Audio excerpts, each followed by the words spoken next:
Welcome back. It's the Big Blue Banter New York Giants football podcast. I'm Dan Schneier, joined as always my co-host Nick Filato, and we got a little bit of a predicament. Nick is working tonight, as he always is. He's a busy man, that boy, so we're not going to be on for the Giants schedule release at 8 p.m. So we decided let's do a leak schedule release because there has been leaks to the Giants schedule. Art Stapleton has confirmed, I believe, the first 6 games of the Giants season. And then shout out Spartan Mike. You can find him on Twitter at Spartan Mike 96. Give him a follow. Give him a follow for this, for sure, and for other good content. I've been following Mike for a little while now. He confirmed the entire leaked Giants schedule. Now, it's a leak, not guaranteed. But with that said, on his league schedule, the first 6 games are exactly as Art Stapleton had them. So there must maybe be some truth to it. I don't know. He also confirmed that this league schedule that he got is the same thing he got last year. And when he did leak it last year, Nick, he was right on his leak and he got it from the same source. So we're really, chomping at the bit here, Nick, and we're taking a little bit of luxury and liberty here in going with this. But Spartan Mike, hopefully you get it right. If not, don't direct your pain and anger at Spartan Mike. Direct it at me and Nick. Yes, please. Direct it at us. Sometimes you just got to take a leak, and, this is a good leak to be taken right now, and I'm glad that we're able to get this episode out to you guys a little bit early, and hopefully we have good news going through this schedule because it is a rough one, Dan. It's a rough schedule, without a doubt, but it is something I want to break down, and hopefully this league schedule is correct. So on the league schedule, I will reiterate before we get into this. The first 6 games are confirmed by Art Stapleton, who I believe wouldn't be tweeting those out, beat writer for the Giants, unless he knew for sure. So remember, these first 6 games should be correct. So let's start right away in week 1, Nick.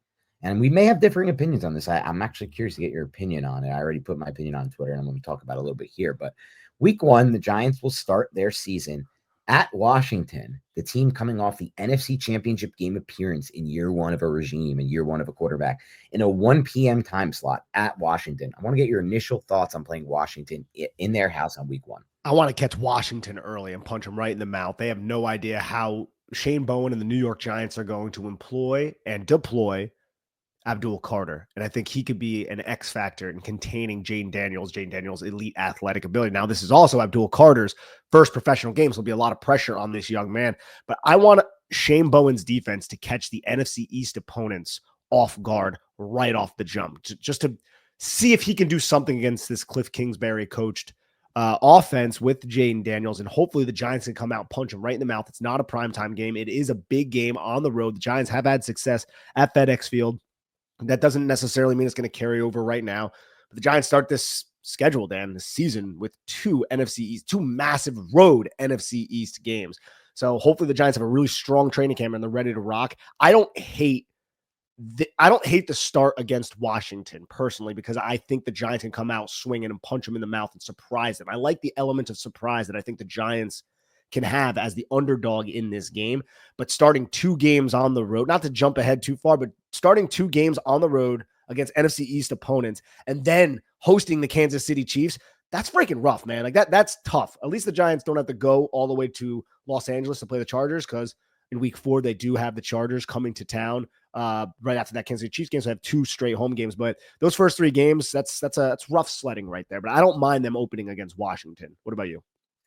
It's actually my ideal scenario, Nick, to be honest. Now, some people might be like, oh, I want them to play New England first. That's the best possible scenario. I'm looking through the schedule. There's so many tough teams, Nick. New England's like the closest to anything remotely bad I could even find, I think, right? I guess. What else is Chicago, I guess? Like, it's a rough looking Minnesota, maybe with J.J. McCarthy, Vegas. And the first one being the Giants nearly beat Washington in their house last season. Actually, if they just had a kicker that game, they would have won that game. And in addition to that, they became the first team to ever score, I believe, 3 touchdowns and allow no touchdowns and lose a football game. Yeah. And I think about that, and I think about the progress I felt like Shane Bowen made as a defensive coordinator in his game plan the first time against Jayden Daniels and Cliff versus the second time. And now I think going into the third time with Abdul Carter, like you mentioned, potentially working as a spy for that game, it could make things really difficult for Cliff. If we're able to contain the run game, shut down and play the edge hard, and really force Jayden Daniels to not have that option because Carter is spying him and closing with, it's going to be tough. They're going to have a different plan of attack on offense. And I think the Giants may have an edge there on the defense side of the ball. I like it for that reason. I also like it because I felt like when I went through the film of the 2 games the Giants played last year, specifically the first game in Washington, Nick, there were really big opportunities from Malik Neighbors after the catch by design. Dan Quinn got caught being aggressive a lot in that first game, and he could get caught being aggressive again, and Malik Neighbors can make him pay. So I think that Washington's still a little bit further away than they want to be from a roster standpoint on the defensive line, on the edge, and at cornerback, even though after trading for Marcus Lattimore, even at safety, there are question marks across the board. Someone, when I put this post out earlier, Nick, said to me, honestly, I think the Giants roster is better outside of quarterback than Washington. I got to be honest with you, I do too. I know it's a little bit of a crazy take, but that's how I feel. I think it's a very overrated roster in Washington that got hot, and mostly just Jaden Daniels was really difficult to stop for NFL defenses last year when they didn't have any tape on him. Well, now they got tape on Jaden Daniels, and we have Carter to spy him. So I really think this matchup is not as bad as it looks on paper. And then it's also the factor, Nick, of this. Like, Washington just made an NFC Championship game. They're at home to start the season against the Giants. The Giants have no expectations of being good next year.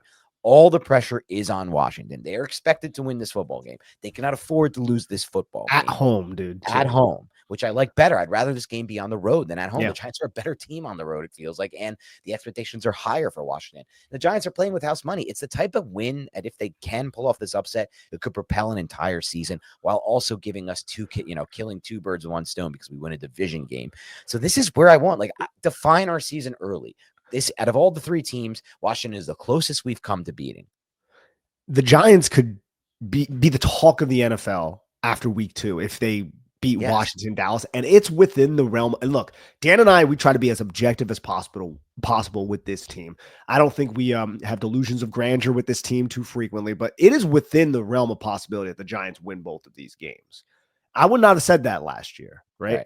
Like, the Giants could upset Dallas as well. That could happen with a new head coach trying to get his system installed. That's another aspect of why I like second game on the road against Dallas. Doesn't necessarily mean it can happen, but if the Giants are dialed in and they stay healthy, knock on wood, throughout training camp, and they have a really good, strong training camp, and the quarterbacks are dialed into what Brian Dable is coaching them to do, they could go in there, surprise Washington, and if they can pull off a surprise upset against Dallas, you have 2 NFC East games now in your pocket that you just won on the road. The Giants never win in the NFC East, right? But again, this is going to be tough. It's a very tough challenge early on in the season for this coaching staff to pull together to ride this positive momentum to victory, really. And I don't hate it, although I have to admit, like, looking at it on paper too, Dan, it's like, this is going to be tough. I do think it's doable given the context and the situations of both Washington and Dallas and the New York Giants and what's going on with our team right now. Yeah, I'm with you. I think this Dallas roster is not, out of all the 3 rosters in the NFC East, 4 rosters in the NFC East, I think Dallas roster is the one that least improved this offseason. And I think from a coaching standpoint, I have major question marks about Schottenheimer. I understand maybe Jerry Jones looking at this as like, this is the easiest play we can make. We don't have to pay him a lot of money while we're still paying McCarthy, and we can move on from him next offseason if a good head coaching candidate comes versus, if they made a big play for a different coach, they'd have to at least give him a couple years. That I don't think, breeds confidence. And yes, they added George Pickens to the mix, and that makes them a more difficult matchup for sure, Dallas. But with that said, like, Dak Prescott still early off the injury, right? Who knows where he's going to be at health-wise. Maybe he'll be fine. Their defense, I don't think, is going in the right direction personally. They haven't been able to add the pieces they need due to salary cap restrictions. New offense that's going to be very run-heavy under Schottenheimer like it was at the end of last season. These are the types of things that could work to the Giants' favor, in my opinion, in that matchup. I don't think either of these games are going to be easy by any means. I think the Giants have closed the gap on making it competitive against these 2 teams specifically, though. Washington feels like a bit more of a jump because they were a very good team last year. The Dallas Cowboys were not. But with that said, I look at the rosters and I see this being a possible, if you can win week 1, you could potentially propel that momentum into week 2. Absolutely. And also, Sam Cosmi I don't think he'll be back from that torn ACL he suffered in the playoffs for Washington, although they brought in Andrew Wiley and they still have Brandon Coleman and they drafted Connerly. So they have some horses on the offensive line for Dan Quinn and his offense with Cliff Kingsbury to put in there and utilize. But overall, the schedule is really tough. Like, there's no way to really put lipstick on this pig, right? It's a pretty tough damn schedule, especially with the New York Giants being the team that they are, even though there's positive momentum. But I want this team to come out swinging. I want to feel what we felt in week 1 of 2022 Right. when Brian Daboll and the New York Giants in their first season with Brian Daboll and Joe Shane upset the Tennessee Titans. If you can punch Washington, they were just in the NFC Championship. If you can punch them hard in the mouth, then that's a good start to the season. And hopefully, as you said, you can leverage that to go into Dallas. And that brings us to week 3, primetime game against the Kansas City Chiefs. Sunday Night Football, I believe it is. So, yeah, Sunday Night Football, Kansas City Chiefs, primetime. What do we feel about this? So this is a game, the one game I'm going to get to go to this year with my brother. Nice, it's going to be great. Yeah, the primetime ones are the only ones I ever have a chance to, from a work standpoint, Same. get to. So I'm excited for this to be there. We debated, should I go to this or should I go to Philly in week 6 at home on Thursday? We always said I haven't had a chance to watch Patrick Mahomes live, so I took that opportunity. This is not likely going to be a win for the Giants. Let's call a spade a spade. The Chiefs very rarely lose football games. Would they lose one game last year in the regular season? And at times didn't even look like they were trying to put points up on the board or caring about how many they put up. They were just kind of taking the wins. Their defense is stacked. There are some vulnerabilities on the Chiefs offensive line, Nick. So I look to that as like the only glimmer of hope here. I know they added an offensive lineman in the draft who I thought was the best tackle in this class, Josh Simmons, but he may not play or be ready to play early. And they lost Joe Thuney. So this is an offensive line that already struggled in the Super Bowl. And that was their Achilles heel. Is this a time where we see the Giants defensive front that we've, very talented, vaunted, we've put them up on a pedestal? Is this the time they kind of break out and show a surprising game? Will it matter though? Like the Chiefs can probably still run the ball, and can the Giants move the ball against the Spags defense? I don't know, but it's a matchup that all Giants fans are probably looking at right now as a loss. Yeah, I would have to agree with that. And that brings us to the LA Chargers a week later. It's a 1:00 start Sunday. It's another home game. Okay. The run defense is going to be tested early this season with teams like Washington and maybe even Dallas, depending on if they want to run the ball. They got the offensive line to do so. And then you have the Chargers. Harbaugh is going to want to run the ball, and you got to try to contain Justin Herbert as well, Dan. I like the West Coast teams traveling east for 1:00 starts. And you can apply that to Kansas City, but it's not a 1:00 start. And it's also not really West Coast. It's mid-country. But when it comes to the Chargers, that's an early start, and the Giants can take an early lead. Sometimes you see these teams making that type of trip from the west to the east, start slow, get the Giants into an early lead. Maybe the pass rush can pin their ears back and go get Herbert, and then the Giants could possibly steal a win against a solid football team. I think it's a winnable game, but it's not one that I'm like, hey, this is a win, even though the Giants have the advantage of the scheduling with the travel and the 1:00 start on their side. Hello, ladies and gentlemen. Look, we all love to work out. The summer's coming around. You want to look good in your bathing suit. But in order to enhance your workout, you want to go and use MitoPure from Timeline. This is a great product. When I started using it, it makes me feel stronger, gives me more energy. I recover quicker. I'm in my 30s. I still have the energy to work out. And if you want that energy, you really should give Timeline's MitoPure a shot and work it into your routine. This, the great year of 2025, is your year to be the best, most energized, most revitalized you. MitoPure promotes cellular renewal and mitochondrial health to address common signs of aging at the root. MitoPure is the research-backed innovation that unlocks your fullest potential. Timeline is offering 10% off your order of MitoPure right now. So go to timeline.com/banter. It's timeline.com/banter. That's TIMELINE. Yeah, I think you pretty much nailed that. I will say this. The way that the Chargers play football, Nick, their identity and the way they go about it, it feels like the Giants hopefully will at least be able to stay in this game. The Chargers are going to run the football a lot. They just drafted a Marion Hampton and signed Najee Harris. And the Giants could potentially have a better run defense this year. It remains to be determined. Both of us are kind of looking at it like I like the Holland edition in the run game. I think Newman's going to be good in the run game. Hopefully, Darius Alexander is that. I'm still a little question marks about, what we have at linebacker at the second level. But with that, yeah, for sure. But with that said, like, I don't necessarily think this should be a game where the Giants are blown out by any means by the Chargers. But I have a lot of respect for this Chargers team, for Jim Harbaugh, what he's able to do as head coach, and for Justin Herbert. So this is another tough one. It really goes to show, dude, they need to pull off an upset in one of those two NFC East games to try to get to maybe 1-3 or maybe 2-2.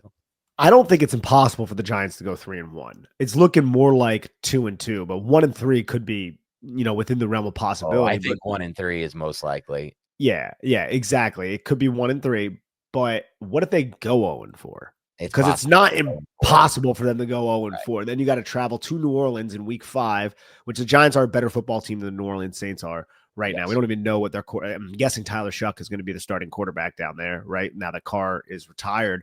So that should be a win, but as we know, it's a hostile environment down there in New Orleans. And the Giants have historically not had a lot of success from a winning perspective down there against the Saints when they play up against them. But this is a completely different Saints team. If the Giants lost this game, that's devastating.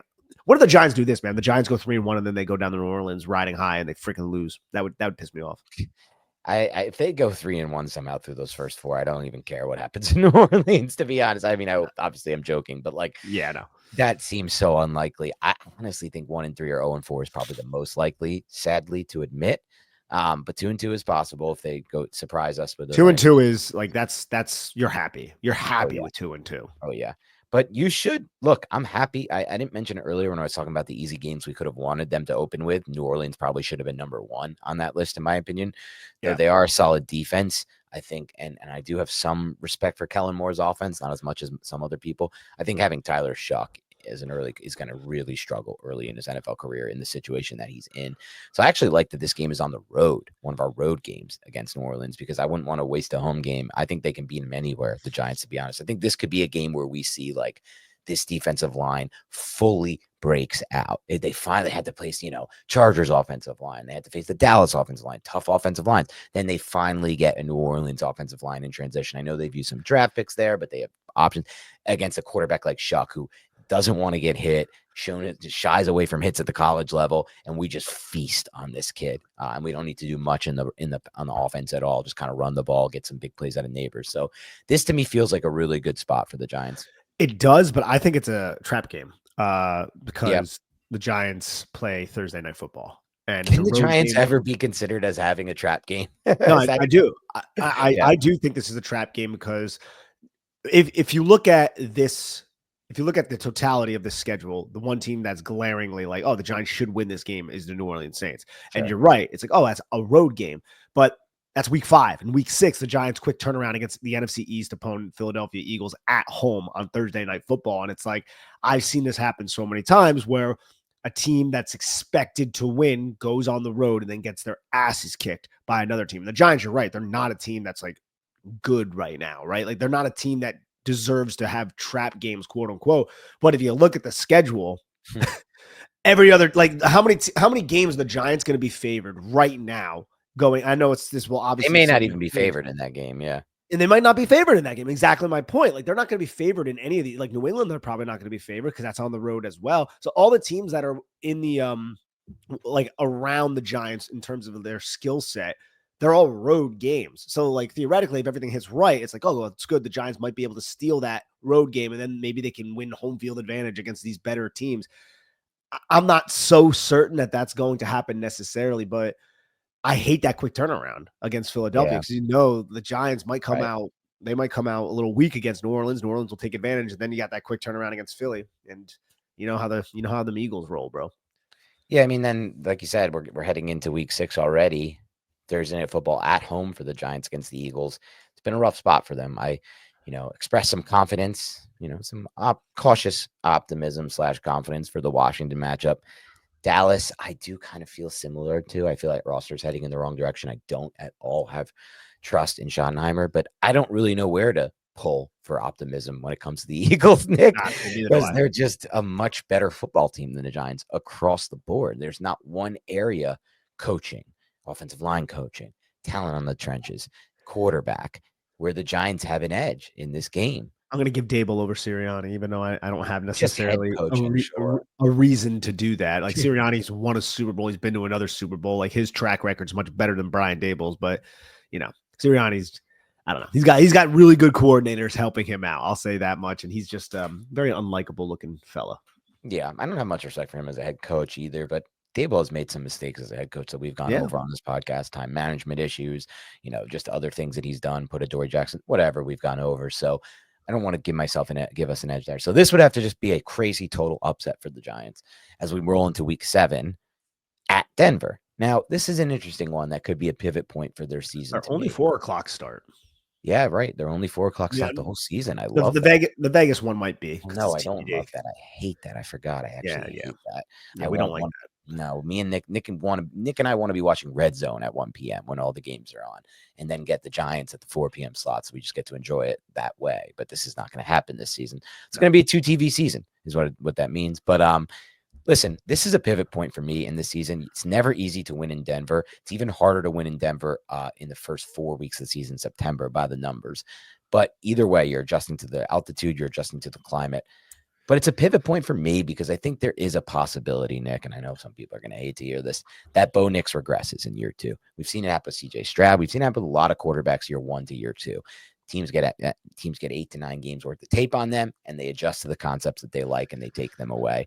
So I think that's the plan for beating this Denver team and creating this upset. It's really getting Bo Nix uncomfortable, getting pressure on Nix, shutting down that run game with RJ Harvey, their rookie running back, early, and then doing enough on the offensive side of the ball. Yeah.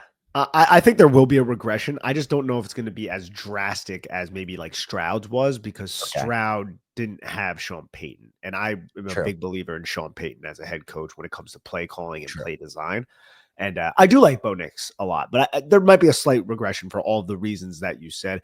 Winning in Denver, that's another one, though. Like the Giants, could the Giants beat Denver, 3 out of 10 times? Sure, right? Maybe even 5 out of, who knows?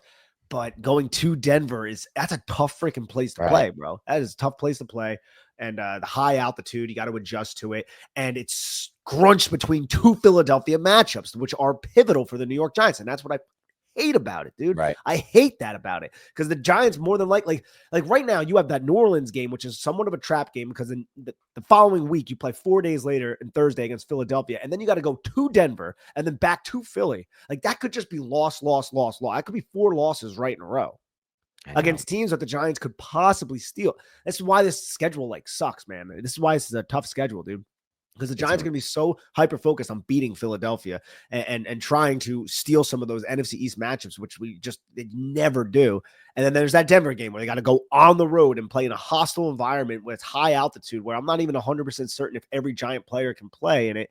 And I don't know if there's sickle cell or anything like that. I know that a lot of players in the NFL, sometimes they can't even play in Denver because it's so severe, because the altitude is so freaking high. And then you got to go right back to Philly. That's tough, man. Yeah, you're right. That Philly 2 of the 3 weeks in a row is really rough for the Giants. It really makes it to the point where they do probably have to pull that upset against Denver, or maybe for once in our lives they can beat Philly one of these 2 games. Could you imagine? It's unlikely, but possible. And then that's through the first 8 weeks of the season, really a gauntlet schedule. I mean, the only game I feel like the Giants are definitely going to win, and I don't even think definitely, would be New Orleans, because that's in New Orleans. You don't love, just like you don't love in Denver, but outside of that, it's going to be tough sledding. And then it doesn't get easier. The, most unfair part of the Giants schedule to me happens in week 9, playing the San Francisco 49ers. You only get, everybody always says, like today, I was talking about on the Fantasy Football Today podcast, Nick, with Adam and Jamie, and they can't understand how the Giants have the toughest schedule by the numbers. How? They only won 3 games. Well, it's because people have this weird mindset that losing games and your record from last season has any real impact on the schedule. It only impacts 2 of the 17 games. I mean, the NFL schedule has nothing to do with how you performed last season. 3, the third one now with the added AFC game. Yeah. But 3 of the 17 games is not a lot. And especially when one of those 3 is San Francisco. This is the most unfair part of the schedule. The Niners had a down year. They had a ton of injuries, and they quote unquote finished last in their division. I would much rather play the Cardinals. I'd much rather play the Darnold Seahawks, but no. We're going to get the San Francisco 49ers. At least it's at home. And it's annoying because the Niners are going to be back. Yeah, it's 1 o'clock for West Coast. We like that. But the Niners are going to be back in this thing this year and healthier. So this is just a rough game for the Giants, I think. I agree. Hopefully it's the West Coast to East Coast thing that I was bringing up before with the Chargers. The Giants can benefit twice from that. They don't have to go to California this year, although they will have to go to Vegas at some point. That's later in the schedule. But yeah, San Francisco is a tough team. They always play the Giants really tough, and it sucks that they finished last in their division. Because the Giants got the Saints, the San Francisco 49ers, and the Patriots were the 3 teams that were Yes. added, right? So you can say, oh, the Saints and the Patriots, that's fine. Okay, cool. The San Francisco 49ers are usually, and every year, they're annually like the top of their division. And just this Right. year, they had a down year, and now they're at the bottom. By this point, I'm wondering if Brandon Ayuk will be back. I'm imagining he will be, but I'm not a doctor, nor do I know the extent of the injury that he suffered. But either way, playing the 49ers is tough. And they are in a little bit of a transition phase, though, Dan. A Sure. little bit of a transition phase. So we'll see if the Giants can Defensively. steal one. I mean, they got Salah back, too, which is another thing. Yeah, that's gonna right. Great point. There'll be better defense with Solid, even transitioning. Yeah. And one thing I'll say is their offensive line has not really replenished the way it should and is like, Trent Williams it feels like these injuries are now coming a lot at this advanced age for an NFL offense tackle. So like there could be some problems on the O line that the Giants can take advantage of, like with this dominant D line. That's kind of the path it seems like in all of these games if we want to pull an upset off. But even if Ayuk doesn't come back, I think Ricky Pearsall, who we loved in last year's draft guest, came on strong last year and will be Same with difficult Jennings. to deal with. Yep, and Juwan Jennings, a player we like a lot. And that's the first half of the Giants' schedule, really where everything is tough. If the Giants can somehow get through that first half of the schedule, a game under 500, I'm going to say. That would be a home run, dude. That's a home run. And that's something that really stands out to me. Like even 2 games under 500 could be a big win because it does get easier from this point on, the second half of the schedule. We're about to go over it. In my opinion, it's clearly easier. It's also interesting. The Giants don't play an NFC North team until week 10 because they're playing the NFC North and they're playing the AFC West, and they're playing 3 of those AFC West teams early, and then they're playing like almost all the NFC North teams a little bit later on in the season. Now, a lot of those are dome teams, except for Chicago, which is going to be cold, and that's week 10, right? It's going to be cold. It's going to be windy. It's November 9th against Chicago Bears. The Bears added so much to this team around Caleb Williams, and not even just around Caleb Williams, fortifying the offensive line, bringing in weapons, drafting guys like Luther Burden and the tight end Colston Loveland. They also really beefed up the defensive front on a team that already had a pretty strong defensive front with like Montez Sweat. It's not going to be an easy game. It's a winnable game if the Giants are buzzing and if the Giants are even 2 games under 500. Like if the Giants are going to make the playoffs, which a lot of Giant fans, including myself, I can entertain it as a possibility. The schedule is what's really preventing me from being like, oh, yes, I think they've made a lot of moves that could put them possibly in the conversation. It's just the schedule is so brutal. But if they're going to make the playoffs, you got to obviously beat New Orleans. You got to, I think, possibly beat Denver, and you got to beat Chicago. And all of those are road games, right? Unless the Giants pull off these upsets against teams like the Chiefs and the Chargers, which, I mean, it's not impossible, but I would say it's highly improbable to do that, right? No, I'm with you on that. I will say this. The Bears on paper, at least, also did an incredible job retooling their interior offensive line. Yeah, man. I mean, they brought in 3 new guys there that are going to be really good. With all of that said, I do think this is a possible win for the Giants in Chicago. And I think ultimately, with what you said before, it's an interesting point you just made, like how, like a lot of us, are cautiously optimistic about this Giants team, but then we think of the schedule and we're like, oh crap, what can we do? I think ultimately when teams end up being a lot better than the NFL media or the national media projects them to be, or they kind of come together like we think this Giants team might be able to, the schedule matters less in those seasons. I ultimately feel teams get injured, these hard games become easy games, and more importantly, if you're good and and the Giants realize their potential this year, they're going to be able to compete hopefully with almost every team but the Eagles, I think, and maybe a team like the Chiefs. Otherwise, like they should be able to compete with a team like the Chargers if they realize their potential. They should be able, maybe not the Niners, but outside of maybe those 3 teams. They might be able with the Niners. I mean, it really depends on how Shane Bowen can scheme against the 49ers, right? Like, can he keep up with Kyle Shanahan? To your point, I think it's a very valuable point, Dan, that the Giants, if they actualize their potential, they can play with a lot of these teams. It's just like, that's a big if, obviously. For a lot of reasons, that's a big if, but we feel good about this team right now. And I'm trying to stay grounded. Right? I'm trying to stay grounded. Like, let's not get too high, but say that this offense is middle of the pack, which I don't think that's an insane thing to assert, right? If this offense is middle of the pack, I think this defense, if the offense is middle of the pack, could arguably be top 10. And if that's the case, they can play teams like Green Bay and Chicago.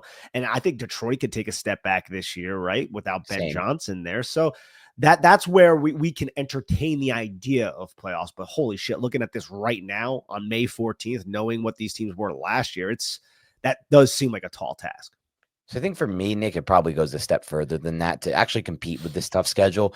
I think you're spot on about what we need from the offense, but I think the defense would have to be top 5 or top 3 type team in the NFL. That surprise team that just breaks out. And to me, Yeah, it's not yeah, all that far fetched for that to be the case because I do believe from watching a lot of NFL football, if and when you have a dominant defensive front, sometimes the back end doesn't matter as much. Sometimes you're not talking about who's my corner two, who's my this and that, and the linebackers as well.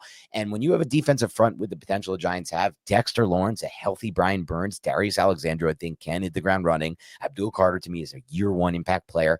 And Kayvon Thibodeau, who I just saw a great breakdown by James Foster, No Flags film, who we had on pre-draft, who's basically like, from my study this year in the offseason, my tape study, I think Kayvon made the biggest jump of any of the edges from last season in a few aspects of his game. Those 5 plus Chauncey Golston, like those guys can take over games. You also have Paulson Adebo who can make plays on the football, Holland who can make plays on the football, Newbin who can make plays on the football. Hopefully Banks takes a step forward this year. Like you have playmakers now on the back end as well, in addition to that. So to me, this becomes a situation where the schedule doesn't matter as much if this Giants defense is top 5, not if they're top 10. If they're only top 10, we have an average offense. Yeah, you're right. We can compete with maybe the Chicagos of the world and the Green Bays of the world, but that's probably the extent of it.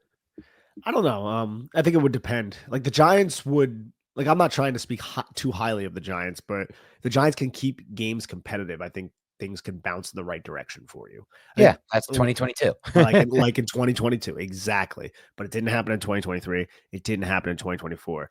And if the Giants have like the 15th best offense, which is a substantial jump from what True. we've seen over the last couple of years, and their defense is top 10, which is a pretty, I wouldn't say a substantial, but it's a big jump from what we've seen. I think the Giants would be able to compete with a lot of at least if they can keep those games competitive, I think they could compete and possibly steal some of the victories where it's like, oh shit, the Giants won this game like they did in 2022 with the Ravens and the Packers and teams like that. Good point. And they did win. It wasn't just beating up on a bad schedule in 2020. They beat the Ravens and the Packers. Those were 2 good teams. I guess the Packers weren't as good that year. They weren't as good then. Yeah. It was a little bit of a down year that was Rodgers last year, right? Yeah, that was Rodgers last year there, but the Ravens was a very good win that year. Lamar played in that game. So yeah, then we move on to Green Bay at home. This is another pivot game for me. I said, I talked about with Denver. This is the second half. They have to win this game. Green Bay is a good team. They're also a beatable team. I think that personally, this matches up well for the Giants defense against Jordan Love, specifically as a quarterback. We did a great job defending Jordan Love 2 years ago for a full half of the game. And then we kind of just collapsed in that second half, that DeVito game that we won. But clearly it's a team that I think we can compete with personally. So this is that part of the schedule now. Chicago, Green Bay. We're going to get into a few others soon where the Giants really need to start getting wins. Yeah, it's tough, man. The Packers, like with Josh Jacobs now, I'm scared of a player like that. Now, this is week 12. So who knows who's healthy? Who knows what these teams are doing at that time? But I think the combination of Jordan Love and Josh Jacobs, that's an explosive and physical combination of quarterback and running back right there. But hey, man, the Giants going to be tested early with teams like the Chargers and even you could say Washington with Brian Robinson on how physical can they be in the trenches. And as we've said so many times, if the Giants are going to be a competitive team, the spine of the defense needs to be strengthened. Well, I'm not 100% certain that it's strengthened to the point that they could be a playoff team, but a lot of that is contingent on some of those depth options that they added, Raheem Nunez-Roches still, and then obviously Darius Alexander in his role as a run defender to allow the Giants to play the too high stuff. But yeah, Green Bay, I think a 1:00 start game, which isn't as big of a deal, but just a home game. If the Giants are going to be competitive and do what we hope they can do, this is a game they should win or at least almost win. Definitely good to have Green Bay at home versus there. Yes. Season for sure. They get into Detroit. In Detroit the next week. This is a Detroit Lions team that's been one of the best in the NFC for 2 straight years. They did lose Ben Johnson, which should hopefully help, but they're going to get a lot healthier on the defense side of the ball than they were last season. This could be a rough one for the Giants in my mind. Yes, it could certainly be a rough one. And then the Giants the next week. So this week 12 is Detroit. Week 13 is the New England Patriots. That's a Monday Night Football game. Both of those are on the road, and then they go right into the bye week. And after the bye week, they have 2 home games, an away game in Las Vegas, and then they host Dallas to close the season. So you have you have 3 of the last 4 games are at home. And if Minnesota is a dome team, Dallas is a dome team. It's windy. It's cold in the Meadowlands. Maybe the Giants can have an advantage there. I'm not sold that that's the case, but it's possible that they can. But going back to the New England game, that's December 1st. It's going to be cold as shit. It's going to be windy. It's going to Drake May. Like that could be one of those games where it's a lot of running of the football, but you should be able to win that game. But I don't really exactly know how to gauge New England right now. This is a different regime, right? This could be a completely different look with what's his name, the old tennis, Mike Vrabel. Yeah, Mike Vrabel and Josh McDaniels now back with Drake May. They're probably going to run the football a lot, but you still have the howitzer that is Drake May back there being the signal caller. So that's a game, though, again, that the Giants should win if we think they're going to be as good as their potential would suggest. And that's a game where I think, look, I would have rather faced New England early in the schedule, Nick. Prime time. Yeah, prime time. I would have rather faced them early in the schedule, week 1 or 2, because that Josh McDaniels system is so hard to pick up. And I know that he's, he just had a full year of learning an entirely different system after having that 2 different systems at UNC. This is basically his 4th system, Drake May, in 4 years.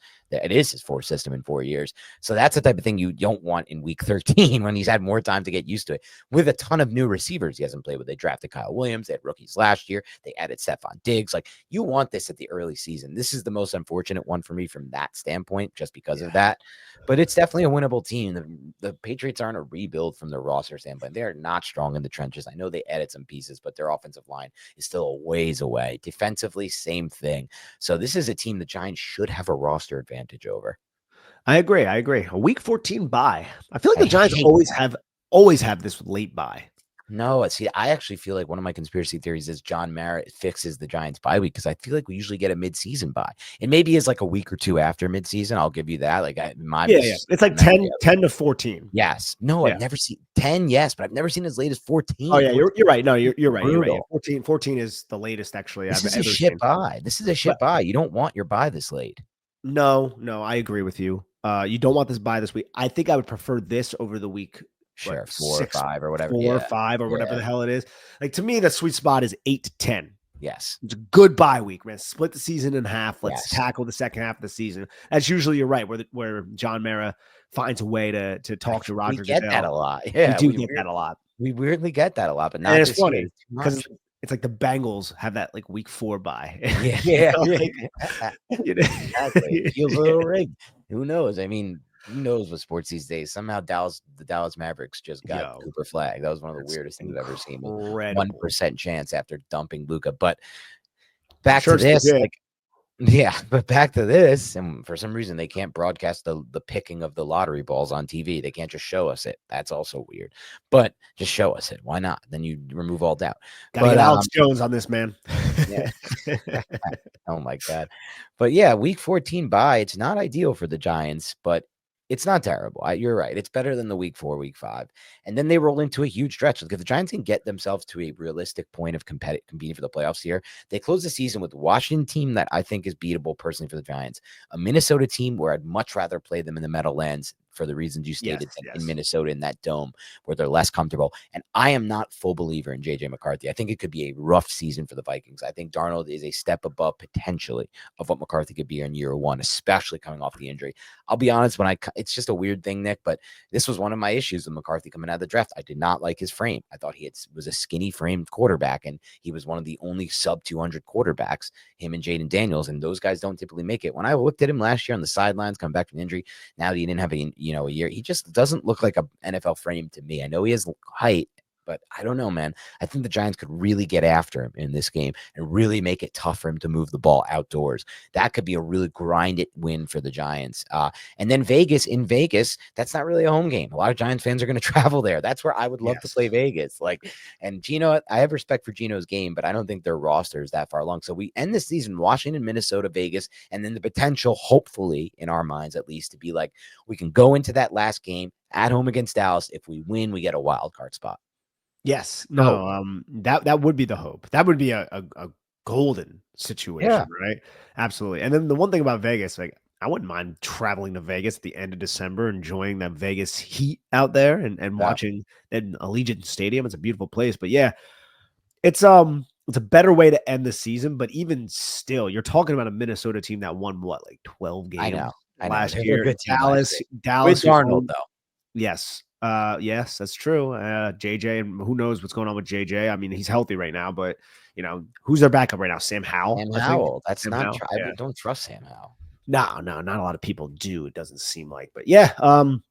Tough schedule overall, Dan. I don't know if we want to do right now make like record predictions. That seems like something we'll do late. Overall, I gotta say it is comical almost that the Giants found a way to win 3 games and then come away with the most difficult schedule in the entire NFL. It's the way it goes when you play these 2 divisions that the Giants are playing, and they're in a division that's stacked too. So Giants need to win some of these divisional games, and you know what? We'll find out very early. If this schedule is legit, we'll find out very early, Dan, if they can win these games, man, because Washington and Dallas, if you start with those 2 on the road, that's a hostile way to start your season. If they can go 1-1 there, that's a win. And then we could just take it game by game, drive by drive, even freaking play by play. Let's do it.